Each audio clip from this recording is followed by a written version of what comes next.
We're off to Sintra for the day, and I will include like the route, like a map or something, because yeah, it's easier than me trying to explain now.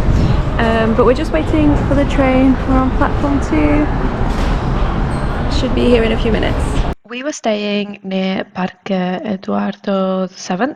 So we got the metro from the station called Parque all the way to Lisbon Zoo, and that is the blue line if you're interested and if you're in a similar area. And then at the zoo we changed to a train station called Sete Rios, and then we got the train from there all the way to Sintra. It took about 40 minutes, I want to say, maybe 45. We just got here on the train, and then you get the 434 bus to like one of the palaces, or the palace I guess, and we're gonna hope to go there. We're gonna try. You can walk there, but it's like a 77-minute walk uphill or hike. I'm not sure what it is, but we might walk back down. But we... Oh look, it's up there. oh, that's the castle, yeah. That's one of the castles. The wall. You can walk the wall, like, you know, like... Yeah. You can up the wall to the top, but that's not one of the castles. I'm going to try my very best to be helpful here, and I do apologise in advance if I make this more confusing. This is a map of Sintra. We've got the station, like the train station over here, and there's signs to show you like the direction to walk to Pena Palace and the park, which is like the main thing, or like the main park that people tend to visit when they go to Sintra. So you could just like walk some sort of like, whoa, I don't know the actual journey you have to take. So you could walk it, or you could take the bus. We took the bus. It cost us €4.10 one way. You can buy a day pass for €12. That didn't really make sense to me. If you're just going to the park, then you might as well just get a single, and if you want a single on the way back again, you then go to the park.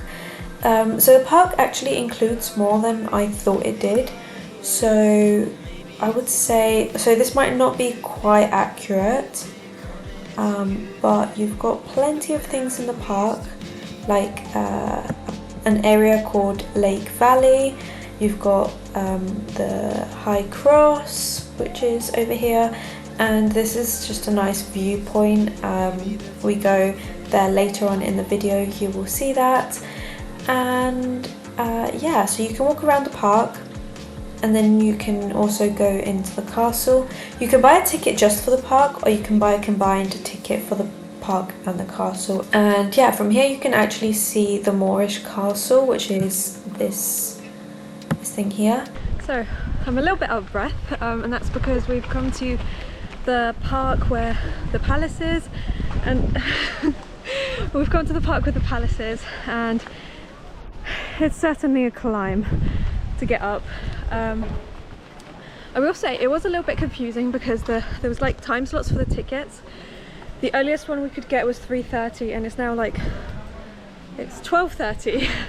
So we were worried we'd have to wait for a long time, but you can get into the park whenever you buy your ticket, but afterwards the time slot is for the palace itself. So we're just walking around. We're gonna get some lunch, chill, catch up with my breathing. And then the palace is there. Oh, I think. oh, I can see. Well done.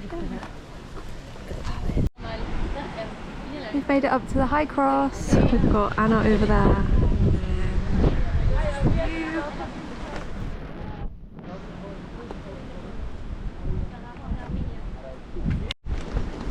How did you... Okay. Nice.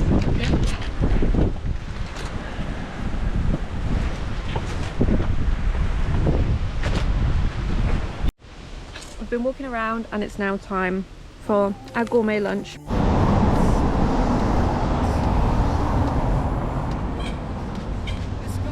The exact same as yesterday.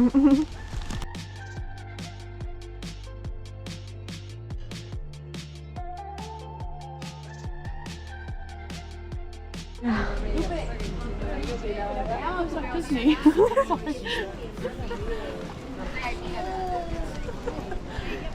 We're back and we're waiting again in a different queue.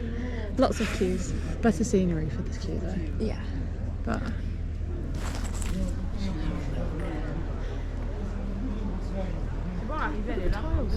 Yeah.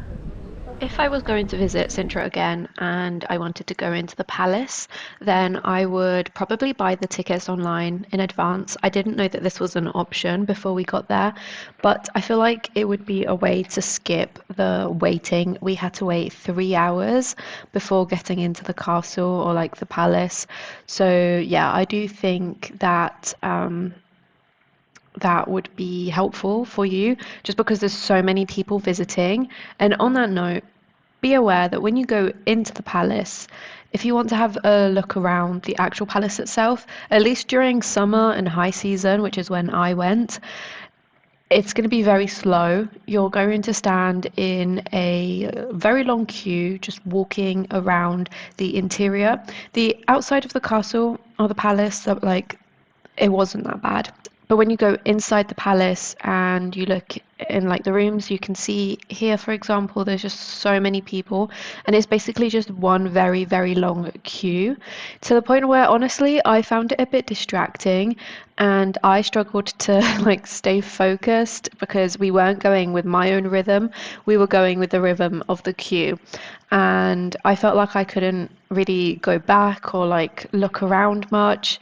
I couldn't take my time reading the signs, or we were taking too long to move that I was reading the signs, but then I wasn't really taking in what was around me. That being said, it was really nice. It was really pretty, but it wasn't how I usually like to experience museums and that sort of thing.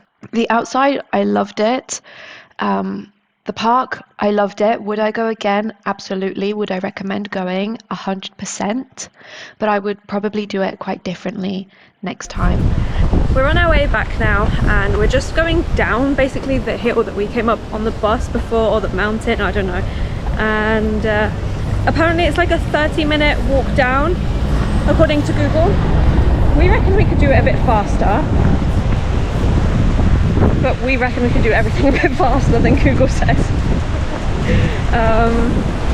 As long as we don't slip. So we walked our way back to the station and it honestly wasn't that bad at all, and we got the train back to Lisbon. When we were back in Lisbon, we went to probably the fanciest restaurant I've ever been to in my life. I don't think either of us realised how fancy this restaurant was until we got there, but we tried these vegan bonbons. I would have them every day if I could. They were so good.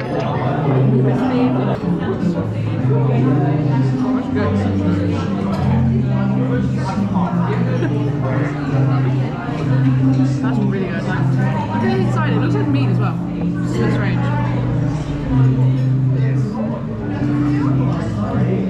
It's hot, very hot. They're like spring rolls, but like, yeah.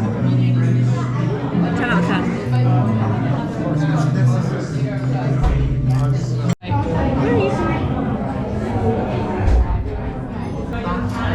I feel like I'm gonna get kicked out for vlogging in a fancy restaurant.